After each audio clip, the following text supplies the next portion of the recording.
I still remember the look on her face when I spun the dial and pulled open the heavy steel door. It was a mixture of disbelief, hunger, and something else, something darker. The stacks of bills were neatly arranged, bound with crisp paper bands, filling the safe with the scent of money. $100,000. My life savings. Years of sacrifice. Mom's fingers twitched slightly before she ran them along the edges of the stacks. "Wow," she murmured. "I had no idea you were doing this well. I should have known better." The next morning, she was gone. So was the safe. I stared at the empty space in my closet where it used to be and felt nothing. No rage, no panic, no despair. Just a quiet, almost amused realization. I laughed. Not because I was okay with losing the money. Not because I didn't care. But because I had expected it. People always talk about how you should trust family, but they forget that family can be the first to betray you. My mom had always been a wild card, charming, manipulative, always playing the long game. She hadn't raised me, she had hustled me. And if she thought she had finally won, well, she was in for a surprise. Because the safe she had stolen wasn't just full of money.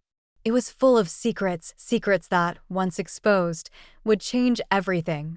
She thought she was playing me. But I had been playing her all along.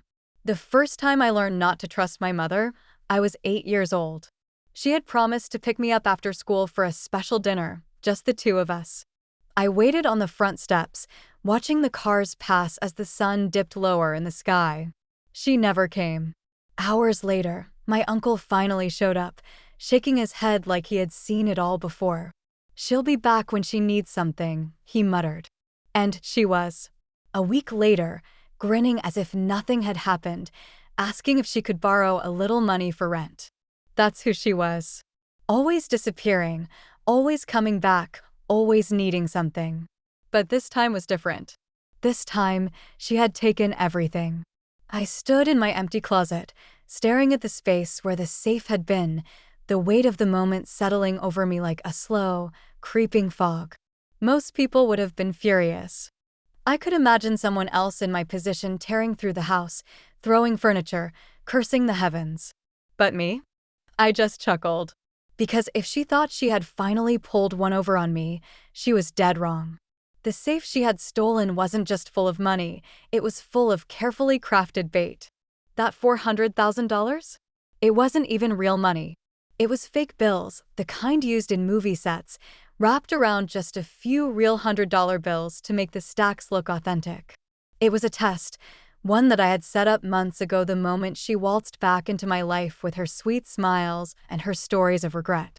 I had learned long ago that trust was a dangerous thing when it came to my mother. She was the kind of woman who could convince a drowning man to lend her his life vest. Charming. Calculated. Dangerous in the way only a desperate person could be. So when she had shown up 3 months ago, telling me she had changed, that she wanted to reconnect, that she wanted to be a real mother to me, I played along. I let her in. I let her see the life I had built without her. I let her think I had become soft, that I still longed for her approval, that I could be tricked. I even let her see the safe. I made sure she knew how much was inside. I saw the way her fingers twitched, the way her breath hitched when she caught sight of the stacks of cash. It was like watching an addict stare at their drug of choice. And now, she had taken the bait. I walked over to my desk and pulled out my laptop. A few clicks, a few keystrokes, and there it was, footage from the tiny camera I had hidden in my closet, showing her struggle to haul the safe out of my house in the middle of the night. She had help, of course. A man I didn't recognize, someone she had roped into her little heist. He looked strong, broad-shouldered, the kind of guy she always gravitated toward. Someone to do the heavy lifting while she took the prize. But what she didn't know was that I had been preparing for this moment for years. I leaned back in my chair, watching the grainy footage as she and her accomplice loaded the safe into the back of a van. I could almost hear her excitement, feel her giddiness at finally getting one over on me. Except she hadn't. I clicked over to another screen, an email draft already prepared. A single attachment sat there, waiting. A document filled with every fraudulent thing she had ever done, every scam she had pulled, Every identity she had stolen. Evidence I had collected over the years, knowing that one day she would push too far. All I had to do was hit send. I let my finger hover over the mouse for a moment, then hesitated. No, not yet. This wasn't about revenge. Not exactly. It was about proving something to myself, that I had outgrown her, that she couldn't hurt me anymore, that I was finally free. So I leaned back, exhaled, and did what I had done that morning when I realized what she had done. I left. Because, in the end, she had only stolen what I had wanted her to steal. And now she was holding a ticking time bomb in her hands, thinking she had won. For years, I had prepared for this. Not just the safe, not just the bait, but the moment I would finally have proof, undeniable, inescapable proof, that my mother was exactly who I had always known her to be. Watching her and her accomplice struggle with the safe on my screen, I felt no sadness, no anger. Just cold, clinical satisfaction. She had taken the bait, and now she was in deeper than she had ever been. The first step was tracking her down. That part was easy. I had placed a GPS tracker inside the safe, hidden in one of the stacks of fake cash. It took less than 5 minutes to locate the signal. She hadn't gone far, just to the outskirts of town, a rundown motel off the highway. Typical. She never thought long-term, never made grand escape plans. No, she always went for the quickest win, the easiest exit. That was her weakness. I drove out there that afternoon, taking my time, savoring the anticipation. When I pulled into the parking lot, I spotted the van immediately. Rusted, dented, the kind of vehicle you'd buy with cash and abandon when the job was done. I parked a few spaces down, pulled out my phone, and sent a message to the number I had found listed under the motel's contact info. Me, room 12. Clean towels needed. I watched through my windshield as a motel clerk knocked on a door at the far end of the building. A few seconds later, my mother opened it. She looked different, older, more frantic, as if even in victory she was still afraid of losing. She took the towels, muttered something, and shut the door quickly. Got you. I walked up slowly, taking a deep breath before knocking. There was silence at first, then hurried whispers. I knocked again, harder this time. Housekeeping, I called out, barely keeping the amusement out of my voice. The door cracked open an inch, and then her face froze. Shock, fear, panic. Then, just as quickly, she smoothed it over with a familiar smile. "Sweetheart," she said, too brightly. "What a surprise. How did you?" I pushed past her and stepped inside before she could slam the door. The room was exactly what I expected, dingy, cluttered, the scent of stale cigarettes clinging to the air. And there, in the center of the room, was my safe. Unlocked, open, and empty. I looked at her. She was already trying to put on a show, her hands spread in innocence, as if she wasn't standing next to a freshly looted vault. "I can explain." I held up a hand. "Don't." She shut her mouth. Her accomplice was sitting on the bed, a guy in his late 40s, bulky, mean-looking, but confused as hell. He looked between us, trying to read the situation. You know this guy?" he asked her. "Oh, she knows me," I said. "She knows me very well." He frowned, glancing at her. "I thought you said this was yours." "Bingo." I turned to him. "She told you this was her safe?" The guy shifted uncomfortably. Said it was some money she'd been saving up. Just needed help moving it. I laughed, shaking my head. "And you believe that?" The guy looked at her again. "Tina, what the hell is going on?" Tina. That was her latest alias. She cycled through names like bad checks. "I can explain," she said again, her voice thinner now. I stepped forward, lowering my voice. "I don't think you can, Mom." Her accomplice flinched at that. He had no idea. She had played him, just like she played everyone. I pulled out my phone and opened a file, the one I had been saving for years. Bank fraud. Identity theft. Grand larceny. A neat, thorough collection of every con she had ever pulled. Names, dates, details. I turned the screen to her. Her face went pale. Let me tell you what's going to happen, I said calmly. You're going to return what's left of my money. Then you're going to disappear, for good this time. Because if you don't, I hit send. And every cop in the state gets a nice little dossier on you. She swallowed, glancing at her accomplice. He was already edging away from her, shaking his head. I should have known, he muttered. I should have. You should go, I told him. Unless you want to go down with her. That was all it took. He was out the door in seconds, leaving her alone with me. She turned back, eyes wide, desperate. I didn't take all of it. Of course you did. No. I swear, I was going to cut you in. I just needed time. I let out a slow, humorless laugh. Time for what, exactly? To come up with another lie. Her hands shook. I'm your mother. No, I said quietly. You stopped being that a long time ago. She opened her mouth, but I was already turning away. I had what I needed. I had one. I walked out, feeling lighter than I had in years. Because for the first time in my life, she had nothing left to take from me. And that was worth more than any amount of money. The motel parking lot felt eerily quiet as I walked back to my car, my mind processing everything that had just unfolded. The way she had looked at me, equal parts fear and desperation, was something I had waited years to see. But instead of feeling triumphant, I felt something else. Relief. It wasn't about the money. It never had been. It was about closing the final door, cutting the last thread that still connected me to her manipulations. She had spent a lifetime conning people, and I had been her easiest mark for years. Not anymore. But I wasn't done just yet. I sat behind the wheel, watching the motel room door from my rearview mirror. I knew my mother too well to think she'd just accept defeat and disappear.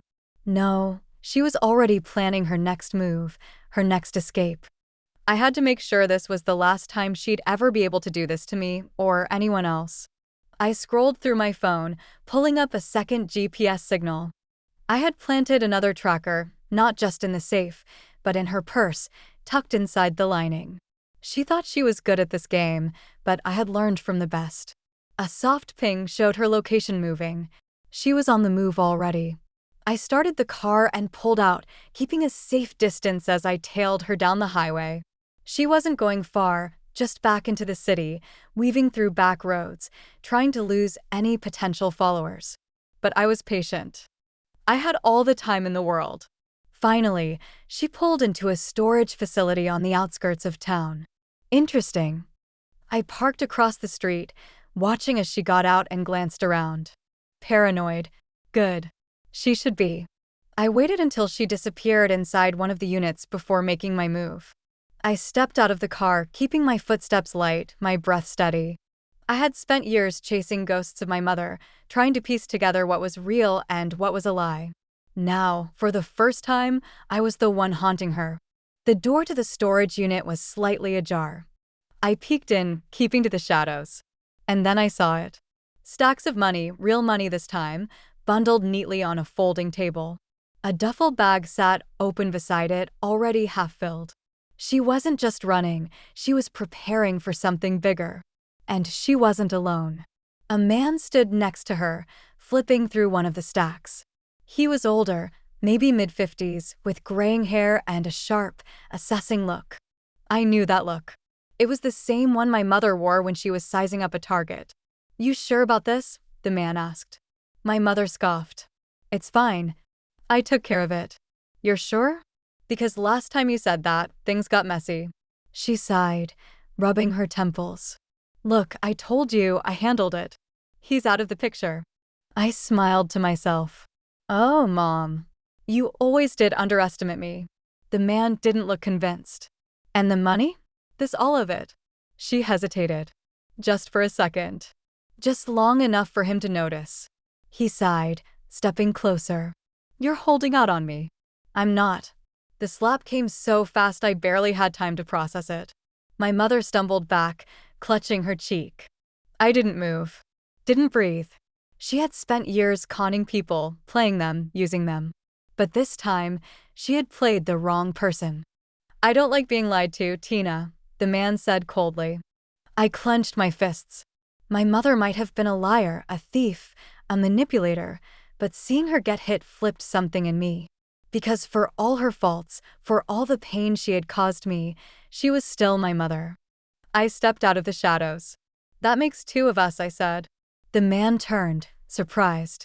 My mother's face went from shock to something else, something close to fear. "You," she breathed. "Me," I confirmed, stepping closer. The man glanced between us. "Who the hell is this?" I tilted my head, giving my mother a pointed look. "Go ahead, Mom. Tell him." She hesitated. The man frowned. "Wait a minute. This is the guy you stole from." I smirked. "She didn't steal from me. She walked right into my trap." He looked at her, realization dawning. "You set me up." "No, She didn't get to finish. He grabbed her wrist, twisting hard enough to make her yelp. "You think you can play me? Do you have any idea who you're messing with?" I took a step forward, calm, composed. "I'd let go of her if I were you." He laughed. "Or what?" I pulled out my phone and tapped the screen. A voice echoed through the storage unit, his voice. The conversation they had just had, playing back in perfect clarity. His expression darkened. "What the?" "I've been recording this whole time," I said. Every threat, every stolen dollar, every single word. He released my mother's wrist, taking a step back. "You little..." I interrupted, holding up my phone. I hit send, and this recording goes straight to the cops, along with the file I've got on her. I gestured to my mother, who was still frozen, her mind clearly trying to calculate an escape. He exhaled sharply. "What do you want?" I pointed to the money. "That goes back where it came from." He looked at my mother. "You said this was clean." She didn't respond. He swore under his breath before shoving the money back into the duffel bag and zipping it up. "Fine. Take it." He shoved the bag toward me. "But if I ever see either of you again, you're both dead." I picked up the bag, giving him an easy smile. "Don't worry. This is the last time you'll ever see either of us." He glared at my mother one last time before storming out, slamming the storage unit door behind him. And then it was just us. Silence stretched between us, thick and suffocating. Finally, my mother spoke. "You really had to ruin everything, didn't you?" I laughed, shaking my head. "That's what you got from this?" She crossed her arms, the defensive posture of someone who had nothing left but her pride. "I would have cut you in." "No, you wouldn't have." She hesitated. Then, finally, she sighed. "So what now?" I held up the bag. "Now, I walk away." "And you let me." She scoffed. "You think I'm just going to disappear?" I gave her a long, hard look. "You don't have a choice." Her mask slipped, just for a second. And in that second, I saw something I had never seen in her before. Defeat. She knew it, just as much as I did. This time, I had won. I turned and walked out, leaving her standing there in the dim, empty storage unit, surrounded by the wreckage of the life she had built on lies. And for the first time in my life, I didn't look back. The walk to my car felt heavier than I expected. The duffel bag in my grip should have felt like a victory, but it didn't.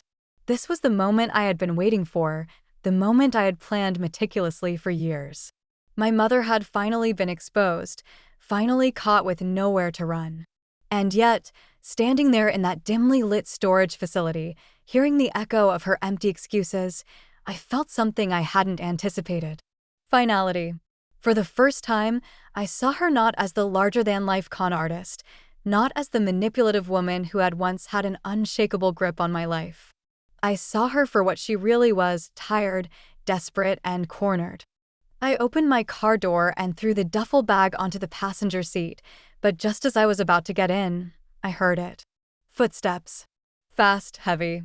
I turned just in time to see my mother running toward me, her face contorted in something between fury and sheer determination. I barely had time to react before she lunged, slamming the car door shut between us. "You're not walking away from me," she hissed. I let out a short, humorless laugh. "You really don't know when to quit, do you?" Her eyes darted to the duffel bag, then back to me. "You think you've won?" "I have won." I leaned in, lowering my voice. "You have nothing left.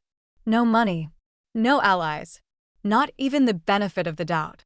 She took a shaky breath, her fingers curling into fists. You don't get it, do you? This isn't just about me. That man you just humiliated? He doesn't let things slide. He'll come for me. I shrugged.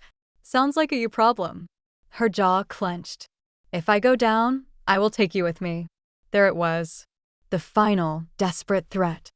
I had expected it. I reached into my pocket, pulling out my phone. With a single tap, the audio recording I had captured earlier played through the speaker. You think you can play me? Do you have any idea who you're messing with? I've been recording this whole time. Every threat, every stolen dollar, every single word. I let it play for just a few seconds before stopping it. Her expression flickered, her confidence draining in an instant. This isn't just leverage, Mom, I said quietly. This is your entire life, wrapped up in a neat little package. I hit send, and the cops get everything. She swallowed hard, her mask finally cracking. I took a step closer, lowering my voice so only she could hear. But that's not what I want. Her brows furrowed in confusion. I don't want to send this, I admitted. I don't want to spend the rest of my life making sure you stay locked up. I don't even want revenge. I just want to be done with you. Her lips parted, but she didn't speak. So here's what's going to happen, I continued. You're going to take whatever money you have left, whatever fake identity you're clinging to, and you're going to disappear. For good this time. She crossed her arms, trying to recover her composure. And if I don't? I held up my phone. A long silence stretched between us. She knew I wasn't bluffing. Finally, she let out a slow, defeated breath. And if I do this, she said, her voice quiet, what happens to that? She nodded toward my phone. I stared at her for a long moment before locking the screen and shoving it back into my pocket. If you keep your end of the deal, this stays buried. She studied me, her mind still racing, still calculating.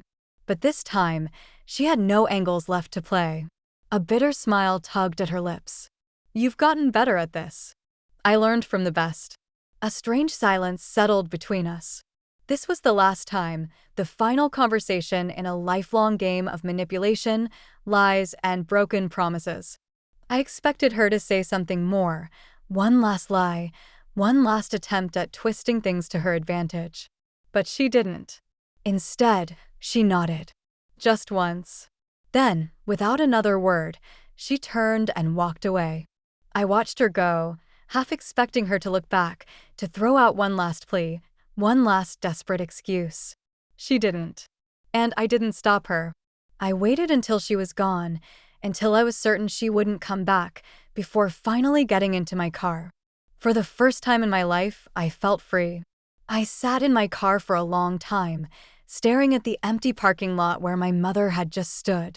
The weight in my chest felt different now, lighter. I had spent years waiting for this moment, imagining how it would feel to finally be free of her. I had thought there would be satisfaction, some kind of triumphant high. But what I felt was peace. Not the kind that comes with victory, but the kind that comes with closure. The kind that settles in your bones when you finally let go of something that's been weighing you down for too long. She was gone. I didn't know where she would go, and I didn't care. For the first time in my life, she wasn't my problem anymore. I unlocked my phone and hovered over the email with all the evidence I had gathered over the years. My thumb rested on the send button. It would be so easy. One tap, and she would never be able to hurt anyone again. But that wasn't my fight anymore. I exhaled and swiped left, deleting the email. She had always been running from the law, from responsibility, from herself. But now, she was running from something new. The truth. She had seen the lines she could no longer cross, the one person she could no longer manipulate. And I knew, without a doubt, that was a punishment all on its own. I started my car, rolling down the windows as the evening air rushed in. For the first time in years, I didn't have to look over my shoulder. I was free. Over the next few weeks, I made some changes. The first thing I did was move. The house I had lived in for the past 5 years, the one I had let my mother into, the one she had stolen from, was no longer home. It was a reminder of everything she had touched, everything she had tainted. I sold it, packed my things, and found a place that was truly mine. It wasn't big, It wasn't flashy, but it was safe. And for the first time, that was enough. The second thing I did was cut ties with every toxic remnant of my past. My mother wasn't the only person in my life who had taken advantage of me. There were others, old friends who only showed up when they needed something, distant relatives who had always whispered about me but never reached out unless there was money involved. I let them go. Deleted numbers. Blocked contacts. It wasn't cruel. It wasn't even personal. It was just necessary. I had spent so much of my life trying to fix broken people, trying to hold together relationships that were never meant to last. But I finally understood that it wasn't my job to save anyone. Not my mother. Not anyone else. I could only save myself. A month later, I got a call from a number I didn't recognize. I let it ring. Then another call. Then another. Finally, I listened to the voicemail. It was a man's voice. I recognized it instantly. Her newest mark. The man from the storage unit. She took me for everything, he growled. She played me just like she played you. I should have felt bad for him. Maybe a part of me did. But he had seen her.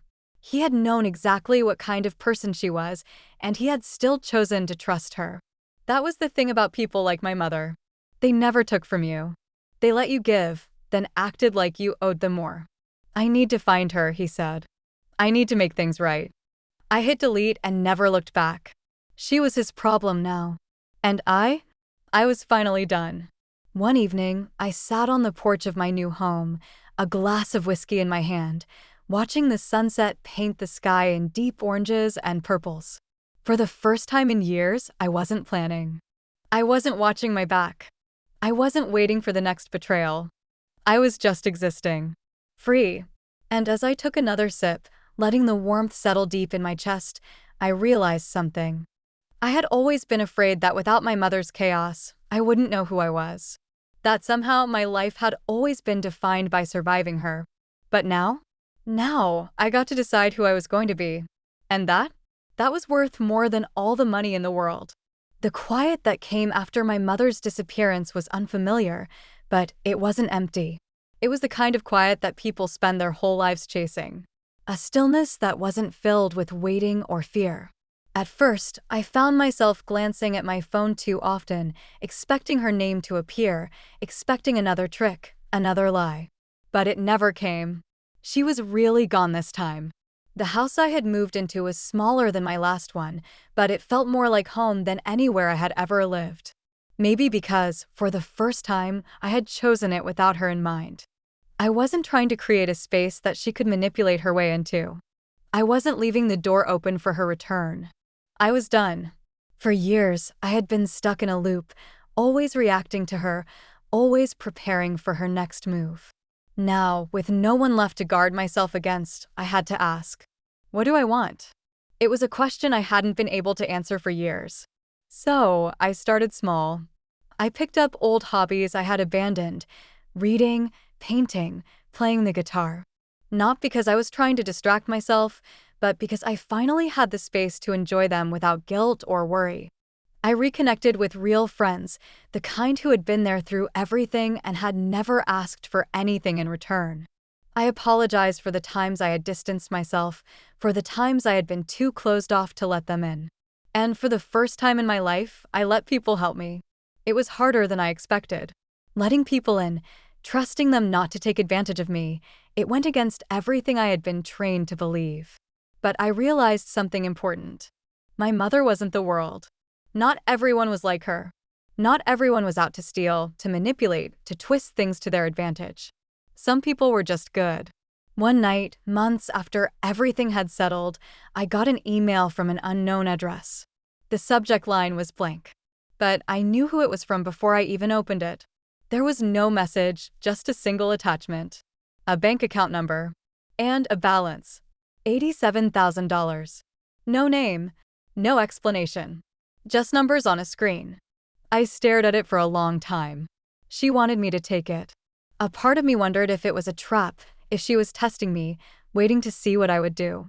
Another part of me wondered if this was her version of an apology, her way of trying to make things right without ever saying the words.